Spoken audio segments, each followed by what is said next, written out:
네, 안녕하세요. 여기 LA 팩케어 닥터건입니다.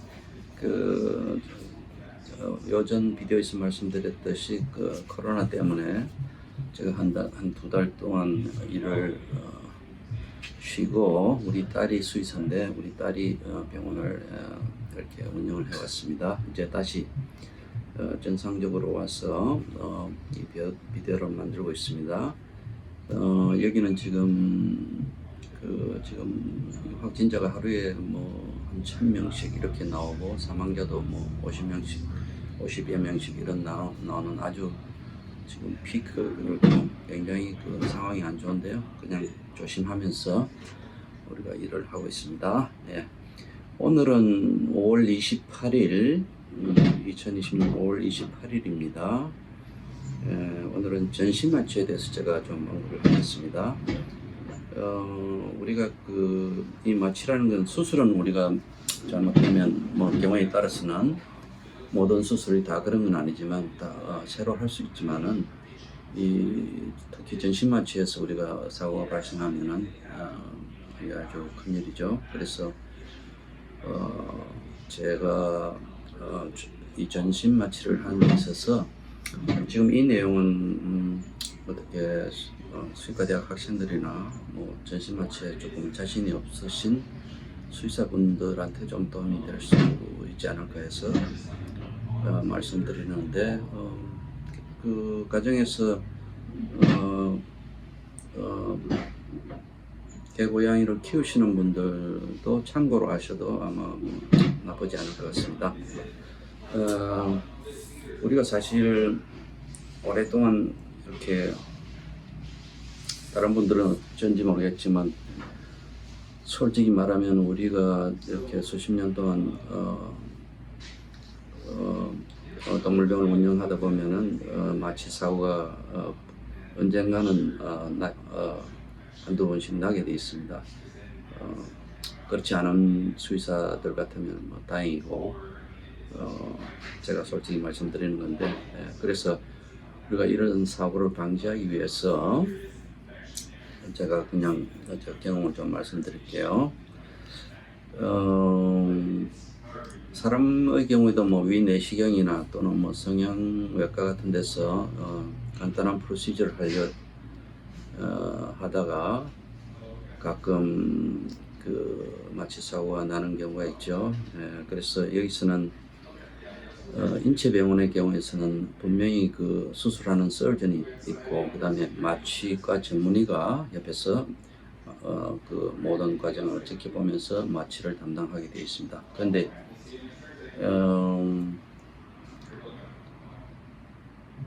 우리 동물병원의 경우에는 미국에서 한국도 마찬가지겠지만은 그 마취를 이렇게 담당하는 마취 수의사가 따로 있는 것은 아닙니다. 그래서 물론 마취 전문의가 있긴 있지만은 그런 전문의들은 주로 뭐 대학에서 강의를 하거나 아니면 아주 대형 병원에 뭐 일을 하는 분이 있는지 모르겠지만은 일반적으로 우리가 수의사들이 마취와 그 수술과 모든 것을 책임지고 일을 하게 되어 있습니다. 그래서 마취는 우리가 잘 훈련된 테크니션이 마취를 이렇게 봐주고 우리들은 수술을 하게 되어 있죠. 그래서 뭐 최종적인 책임은 모두 우리 수의사에게 있습니다. 옛날에는 우리가 한 20년, 30년 전에는 마취제가 아주 좀 이렇게 좋지 않은 것을 많이 썼습니다. 그 당시에는 환자인 개고양이에도 좋지 않았지만 또 우리 수술하는 수의사들 몸에도 아주 해로운 그런 흡입 마취기 이런 걸 옛날에 썼는데 이제 지금은 뭐 그런 일은 없고 아주 마취 약들이 좋은 약들이 많이 있어가지고 거의 인체 병원에서 쓰는 약들과 거의 비슷하다고 볼 수 있습니다.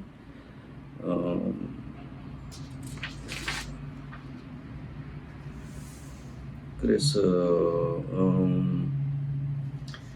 우리가 그 보통 제가 우리 병원에서 지금 쓰는 걸 잠깐 소개해드리면은 이제 우리 딸은 이제 그 새로운 교육을 받아가지고 보니까 전 마취를 갖다가 우리가 이 3단계로 이제 마취를 일단 구분을 할 수 있죠. 이제 전 마취하고 인덕션, 그러니까 디렉스로 바르는 그 IV 인덕션하고 그다음에 거기다가 이제 흡입 마취기를 이렇게 걸게 되어 있습니다. 그래서 전 마취를 우리 딸은 보니까 그 톨브지직하고 다이아제팜 계통의 그럴 컨비네이션을 쓰고 있어요. 우리는 과거에 이제 뭐 에이스프로마진 또는 에트로핀 이런 컨비네이션 많이 썼죠. 지금도 쓰면은 크게 나쁠 건 없는데 하여튼 이거를 쓰고 있고, 그 다음에 인덕션은 우리가 그 요즘은 주로 이제 전에는 벨륨 키라민 컨비네이션만 썼죠. 근데 요즘은 프로포폴을 대부분 많이 씁니다. 이거는 그 유명한 이야기가 있죠. 그 마이클 잭슨이 이것을 과용해 가지고 이제 생명을 잃었죠. 네, 프로포폴. 인체병원에서도 지금 많이 쓰는 거로 알고 있습니다. 프로포폴을 쓰고 있고, 다음에는 흡입 마취는 이제 환자가 이렇게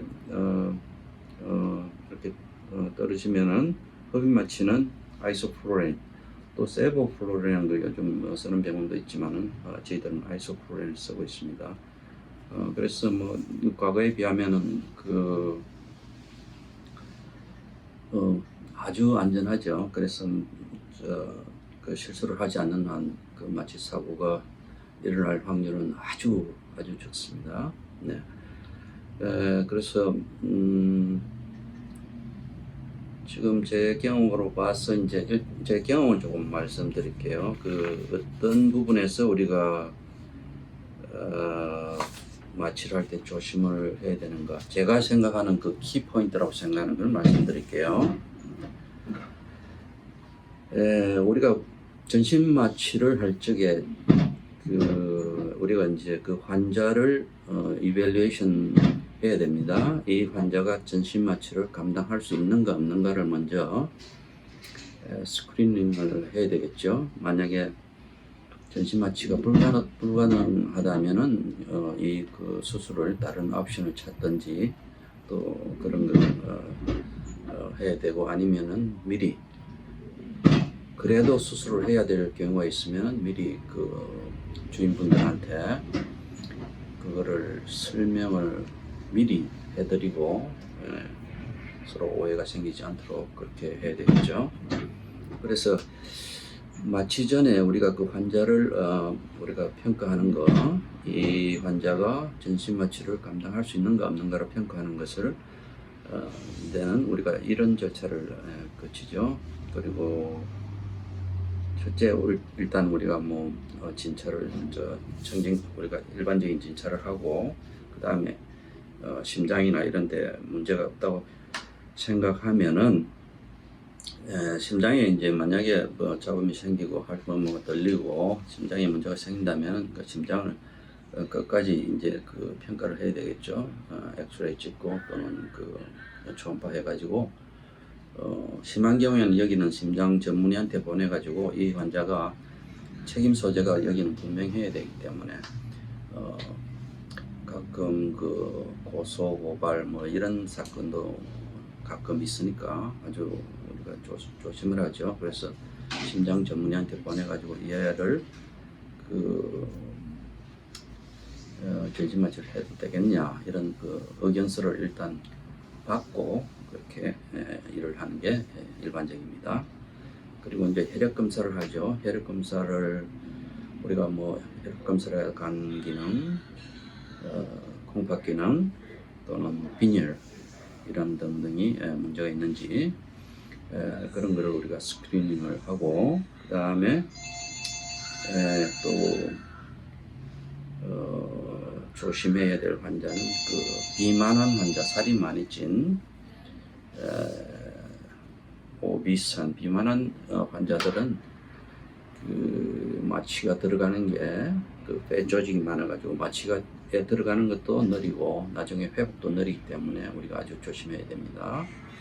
그리고 특히 그 탈수가 심한 환자들, 예를 들자면 고양이에서 우리가 FLUTD라 그러죠. Feline Lower Urinary Tract Disease, FLUTD. 그러니까 그 남자애가 그 고추 끝에 막혀가지고 이제 소변을 못 보는 상태죠. 그래가지고 방광이 이렇게 꽉 차가지고 이게 한 2, 3일만 지나도 이제 생명이 위험한 정도로 그렇게 되죠. 이런 애들은 밥도 못 먹고 또 물도 못 마시면서 또 그 토하고 와메링 토하면서 이렇게 하루 이틀 지나다 보면 탈수가 아주 심하죠. 이런 애들은 특히 그 우리가 마취를 조심해야 되고 만약에 마취를 한다면은 우리가 그 아주 미니멈으로 하든지 아니면 이 탈수 상태를 교정을 한 다음에 링겔을 줘가지고 안정시킨 다음에 우리가 마취를 해야 됩니다. 그래서 이런 경우 사고가 많이 나니까 특히 이제 조심을 해야 되겠죠. 그 다음에 그래서 이제 여기서 일단 이제 다 통과가 돼가지고 전신 마취를 해도 괜찮겠다고 판단이 되면은 우리가 이제 전신 마취를 하게 되는데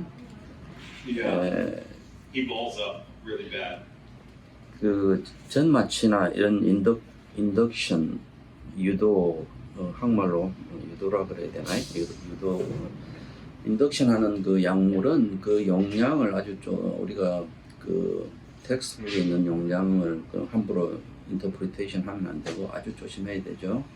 그 환자의 건강 상태나 나이나 이런 걸 고려해서 용량이 뭐 반으로 줄어들어야 되는 경우도 있고 뭐 5분의 1로만 써야 될 경우도 있고 뭐 조금 심하게 이야기하면 뭐 10분의 1만 써야 될 경우도 있습니다. 같은 용량을 쓰게 되면은 나이든 환자나 또는 다른 건강에 이상이 있는 환자들은 그 우리가 큰 사고가 생길 수 있죠. 그래서 예를 들어 1살짜리 건강한 개나 고양이에 그 쓰는 용량을 갖다가 9살, 10살 먹은 그런 또는 7살, 뭐 5살 이런 환자에게 같은 용량을 쓰게 되면은 그 사고가 날 확률이 굉장히 높아지겠죠.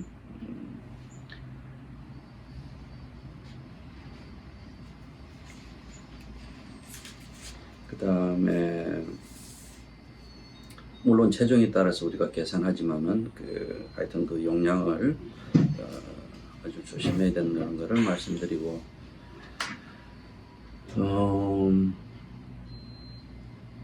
근데 또 그 반대로 이야기해서 이제 또 우리가 너무 이 인덕션 하는 그 프로포폴 같은 것을 너무 적게 쓰면은 이게 그 흡입 마취를 연결해 가지고 이제 흡입 마취가 그 다음부터 이제 그 마취를 담당을 해야 되는데 흡입 마취가 몸에서 그런 그 담당을 미처 하기 전에 인덕션 그 처음에 그 시작하는 인덕션 마취가 몸속에서 떨어지게 되면은 이제 환자가 이렇게 깨어나죠. 수술 시작하기도 전에 깨어나 가지고 이렇게 테이블 위에서 이렇게 가슴이 이렇게 벌렁벌렁하면서 덜썩덜썩하고 뭐 하이퍼벤틸레이션, 영어로 이야기하자면 뭐 하이퍼벤틸레이션 이런 현상이 일어나죠. 이렇게 되면 이제 우리가 수술을 전혀 시작을 할 수가 없죠. 그래서 이런 경우에는 우리가 먼저 그 환자를 안정을 시켜야 됩니다. 그래서 이렇게 심한 경우에는 우리가 그 인덕션 프로포폴 같은 인덕션 마취를 더 줘가지고 그러니까 그런 거를 옆에 준비를 하고 있는 게 좋겠죠. 가까운데 그래가지고 다시 안정을 시키고 그리고 충분히 마취된 상태가 되면은 이제 수술을 시작해야 되겠죠. 그렇지 않으면은 수술 도중에 어떤 경우에는 수술 도중에 복부를 예를 들어서 복부를 열었는데 갑자기 환자가 깨게 되면은 복부 안에 있는 그런 장이나 이런 장기들이 밖으로 이렇게 밀고 나오는 경우도 있죠. 그렇게 되면 굉장히 당황스럽고 그리고 이제 위험하죠. 또 그래서 그 유도 인덕션 단계에서 흡입 마취로 들어가는 그 단계가 아주 잘 관리가 되어야 그 다음부터는 아무런 문제가 없게 되겠습니다. 예를 들어서 이거는 비유로 말씀드리자면 육상 선수가 릴레이를 하는데 첫 번째 주자가 두 번째 주자한테 바톤을 그냥 넘겨주고 끝나는 게 아니고 이제 같이 뛰어주죠.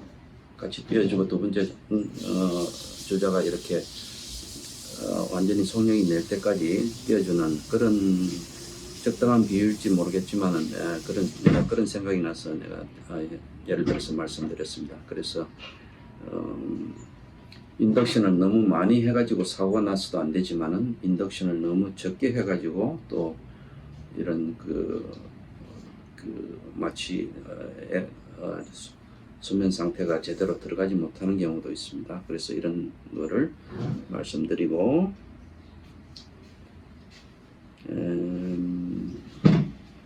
예를 들어 스텔라졸 같은 경우에는 이게 굉장히 좀 인덕션이 세니까 영독에서 나이가 어린 애들은 텔라졸 하면은 뭐 거기 흡입 마취가 자리 잡을 때까지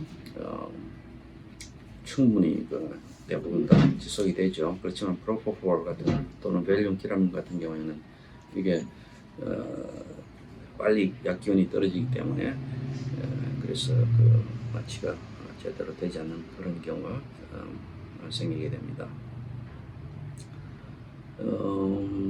그리고 그래서 이제 만약에 수술이 다 끝나고 이제 우리가 또 한 가지 이제 수술만 끝난다고 해서 이제 마취의 역할이 끝나는 건 아니고 수술이 끝나고 나서 이제 우리가 마취해서 환자가 100% 회복될 때까지 우리가 또 모니터링 하는 게 우리가 굉장히 중요하죠. 수술 끝나고 나서 우리 환자를 우리 보통 케이지에 넣어두게 되는데 그 환자가 완전하게 깨어날 때까지 우리가 잘 지켜보지 않으면 그 단계에서도 또 우리가 사고가 일어날 수 있죠. 그래서 이제 보통 우리가 뭐 환자가 혀를 움직이든지 또는 기침을 한다든지 이런 정도 되면은 우리가 기관지에 꼽았던 엔도트래키얼 튜브 그거를 뽑게 되죠. 그거를 뽑고 나서 이제 정확하게 우리가 마니터링을 해야 되겠죠.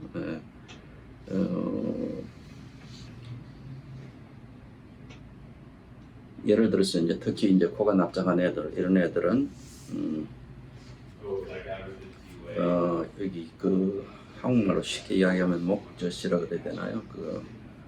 elongated soft palate 이렇게 안으로 많이 쳐져 있어요. 그래서 호흡 곤란을 일으키는 애들이 많죠.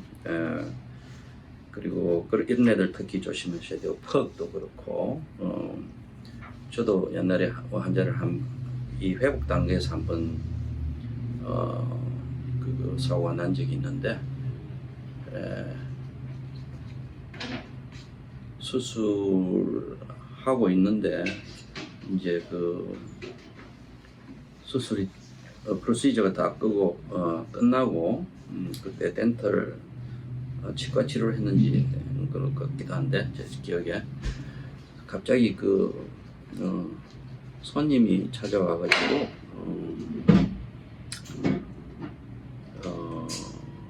손님 프로시저가 다 끝났으니까 이제 테크니션한테 회복하는 거를 이렇게 지켜보고 있으라 그랬는데 제가 손님하고 잠깐 이야기하는 동안에 이 사고가 났어요. 그래가지고 환자가 상한 또 사망한 경우가 있는데 하여튼 이 회복 기간에 우리가 완전히 그 환자가 고개를 들고 앉아서 숨을 쉬는데 전혀 지장이 없는 상태까지 우리가 잘 관찰을 하고 있어야 된다는 것을 말씀드리고 드리고 싶습니다.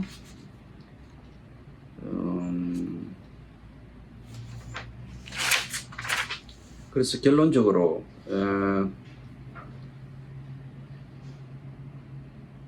우리 수의사들은 보통 하루 경우에 따라서는 하루에 4-5건 전신 마취를 하는 경우가 이제 허다하죠. 어떤 경우에는 마취 위험이 있는 줄 알면서도 다른 옵션이 없어가지고 꼭 수술을 해야 하는 경우도 있죠. 이럴 경우에는 분명히 그 주인과 그 위험성에 관해서 주인에게 알려주고 동의를 구한 다음에 수술을 해야 되겠죠. 요즘 이제 손님들이 여기서 이제 로스 고소하는 경우도 가끔 있고 있지만은 사실은 과거에는 그 수의사가 이제 그 자기 일을 최선을 다했고 그리고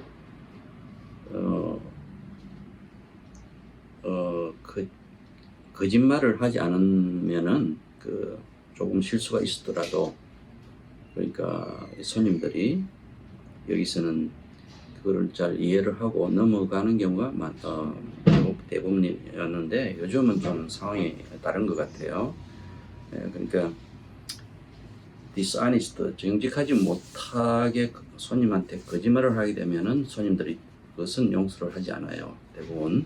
그런데 실수한 건 우리도 사람이기 때문에 실수한 부분에 대해서는 대부분 이제 손님들이 잘 이해하고 넘어갔죠. 옛날에는.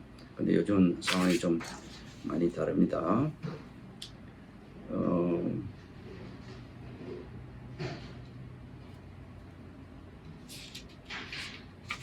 네, 하여튼 오늘 이 정도로 말씀드리겠습니다. 다음에는 제가 그 피부 질환하고 또는 다른 토픽이 준비되면 다시 찾아뵙겠습니다. 감사합니다.